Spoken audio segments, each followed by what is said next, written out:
भैया बहनों, सुभाफीफ, कल आपने कक्षा अष्टम में विचार युक्त प्रश्नों तक उत्तर पढ़ा था, लिखा था। आज अपठित काव्यांश दिया हुआ है, उसको पढ़ करके कुछ प्रश्नों का उत्तर देना है। ये जो अपठित काव्यांश दिया गया है, यह गिरिजा कुमार माथुर की कविता है और इस कविता का सार या भाव यही है कि हमें बीती हुई सुखद स्मृतियों को याद नहीं करना चाहिए। अर्थात बीते हुए चाहे जो दुख के क्षण रहे हो या सुख के, उनको याद करने पर वर्तमान में कष्ट मिलता है, यही इसका भाव है। तो काव्यांश देखें और उसके प्रश्न उत्तर को आप अपनी कॉपी में लिखिएगा।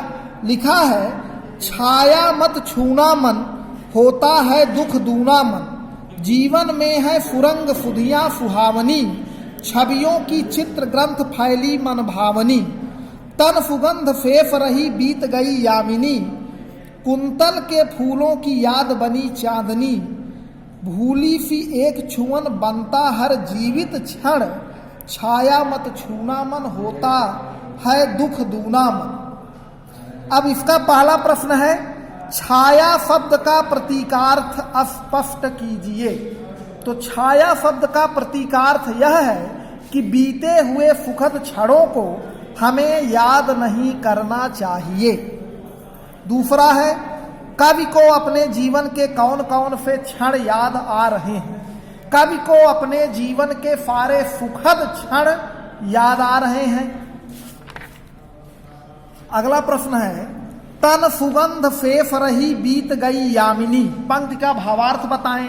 इसका अर्थ होगा कि कवि अपनी प्रेमिका की यादें आ रही हैं और चांदनी रात बीत गई, लेकिन उसकी याद, जो सुखद यादें थी, वो नहीं भूली है। अर्थात प्रेमिका, प्रेयसी तो गुजर गई, लेकिन उसकी जो याद थी वो आज भी स्मरण है। इस यामिनी माने चांदनी रात होती है। यामिनी का अर्थ लिखिए, यामिनी मतलब चांदनी रात। कुंतल के फूलों की याद बनी चांदनी, इसका भावार्थ लिखना है। इसका भावार्थ होगा कि कभी अपनी प्रेमिका के बालों में पुष्प के गुच्छ को याद करके, मतलब गजरा जिसको कहते हैं, उसको याद करके उद्वेलित हो रहा है, उसको कष्ट हो रहा है। वो चांदनी रात में अपनी प्रेमिका के बालों में वो कुंतल के फूलों से बने गुच्छ सुशोभित होते थे, जिससे वो अत्यंत सुखद महसूस करता था।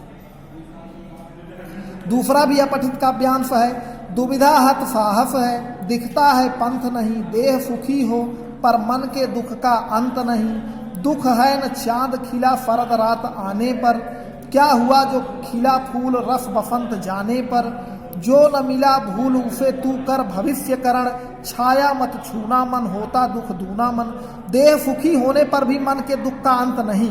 कविता का भाव स्पष्ट करिए।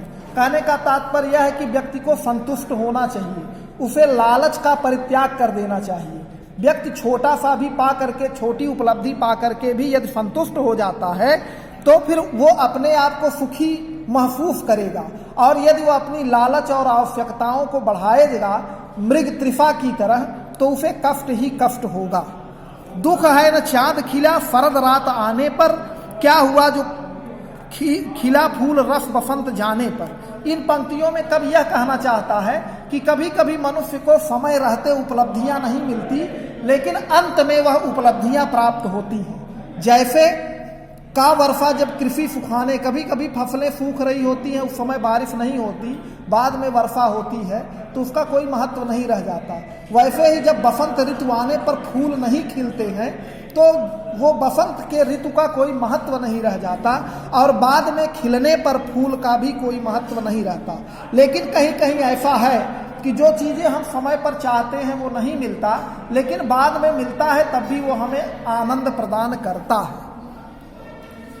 कब छाया छूने से क्यों मना कर रहा है? क्योंकि बीती हुई यादों को यदि हम अपने वर्तमान पर लाएंगे तो उससे हमें कष्ट होगा, दुख होगा।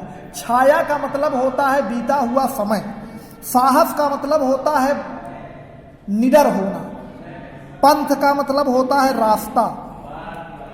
अगला है कर तू भविष्य, करण से क्या संदेश मिलता है। इसका मतलब यह होता है कि जो समय बीत गया वह बीत गया, अब आने वाले समय को ठीक प्रकार से संवारे और सुंदर बनाए, उसी से आपका भविष्य सुंदर होगा। बीते हुए समय को याद ना करें। शब्दार्थ लिखें। अघाय माने संतुष्ट, गुलियाए माने जबरदस्ती, लघु माने छोटा, वाफर माने दिन, अधम माने, अधम का तात्पर्य है निम्न नीच, अंतर मतलब अंदर, रनिया माने कर्जदार होता है। ये आचार्य के लिए है। आप अपने सारे दोहों को रहीमदास के याद कर लें, उनके अन्य दोहों को भी याद कर सकते हैं। बाल सभा और वंदना स्थल पर इसे सुना भी सकते हैं। तो भैया बहन, ये पाठ आपका समाप्त हुआ। अब अगला पाठ आपका सच्चाई होगा, वो अगले दिन पढ़ाया जाएगा। तब तक के लिए धन्यवाद।